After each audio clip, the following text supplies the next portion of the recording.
Shalini Ajith love பண்ணிட்டு இருக்காங்க, எனக்கு தெரியாது. நான் உட்காந்து அட்வைஸ் பண்ணிட்டு இருக்கிறேன் அஜித்துக்கு. சினிமாவில் இருக்கிற யாரையும் லவ் பண்ணி கல்யாணம் பண்ணாங்க, நான் ஃபேமிலிக்காக லவ் பண்ணி கல்யாணம் பண்ணேன்.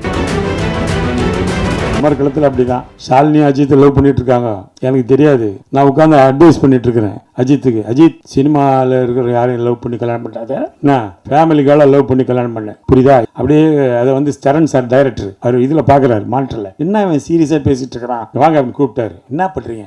இல்லைப்பா அஜித்துக்கு நான் சில அட்வைஸ் எல்லாம் கொடுக்குறேன். என்ன அட்வைஸ்? இல்லை இந்த மாதிரி சினிமாவில் இருக்கிற யாரையும் லவ் பண்ண வேணாம் அப்படி. இல்லை பாவி, ஷாலினி லவ் பண்ணுறாங்க, அடுத்த மாதம் கல்யாணம், உனக்கு படம் வேணுமா வேணாமா, இதோட போடு மிரட்டினார். அத்தோட வாயை முன்னவன் தான், நான் பேசவே இல்லை அதுக்கப்புறம்.